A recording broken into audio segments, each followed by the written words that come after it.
Last year, Oregon State won one of the more exciting games of the season when they upset Oregon 41-38. According to Athlon, that was the 11th best game of the year. It was Thanksgiving dessert a day late for Beaver fans. Going into this season, they will look to improve and repeat the success against their rivals once again. Is a bowl game a possibility for the Beavers this year? Let's talk about that.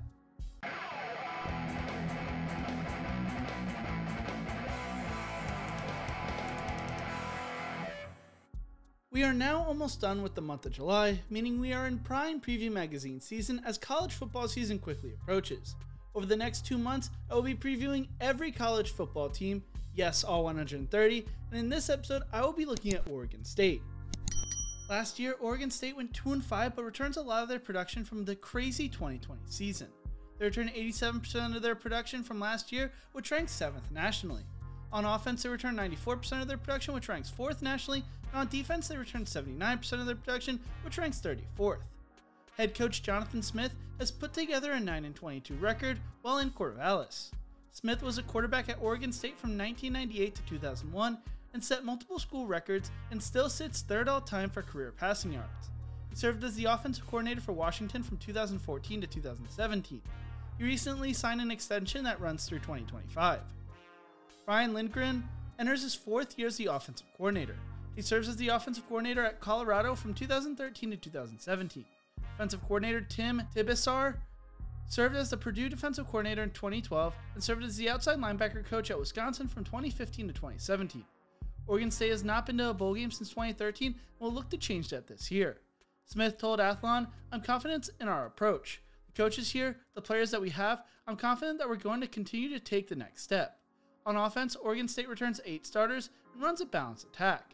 There is an interesting quarterback battle brewing in Corvallis that should be fun to watch.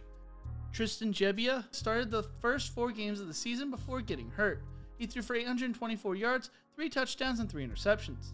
Chance Nolan scored the game-winning touchdown against Oregon on his first career snap. In the final 3 games of the season, he threw for 537 yards, 6 touchdowns, and 2 interceptions, while also rushing for 147 yards.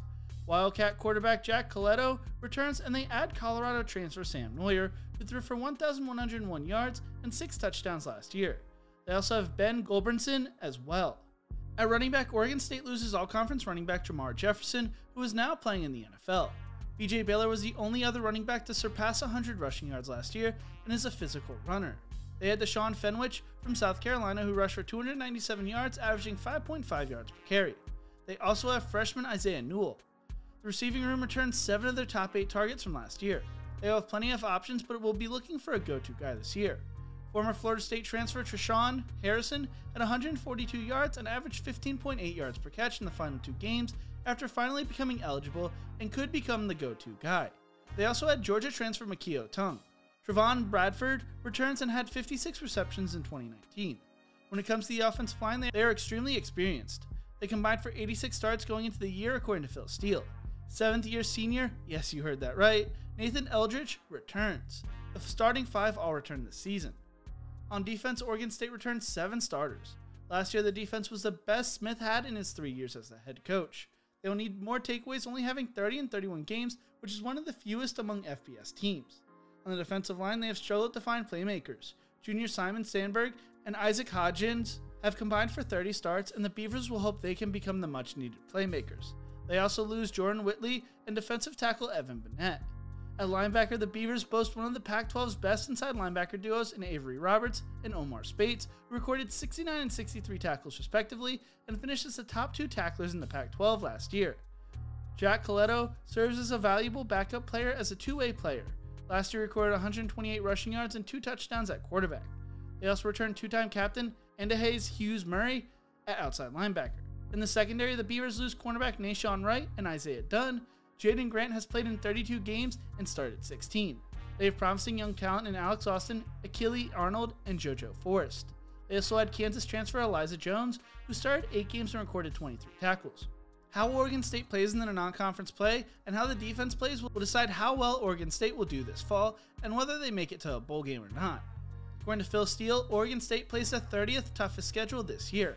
Athlon projects the Beavers to go 4-8, 2-7 in conference, while ESPN projects them to win 5 games and 2.8 conference games. Although I wanted to put a positive spin on Oregon State this year, when I looked at their schedule, I projected them to go 3-8 and 1-8 in conference play. I think they lose to Purdue in the season opener, but beat Hawaii and Idaho in back-to-back weeks. Then I think they go on a 6-game losing streak, losing at USC, to Washington, at Washington State, to Utah, at California, and at Colorado, before beating Stanford at home. Then I think they lose their last 2 games of the season to Arizona State and at Oregon. I hope this is a prediction I am wrong about, because I think it'd be great for them to reach a bowl game this year. But what do you think? How will Oregon State do this season? Let me know in the comment section below. Thank you so much for watching. If you enjoyed this video, check out my other videos in the preview series. Don't forget to leave a like, share, and subscribe to the channel, and as always, remember to embrace the grind.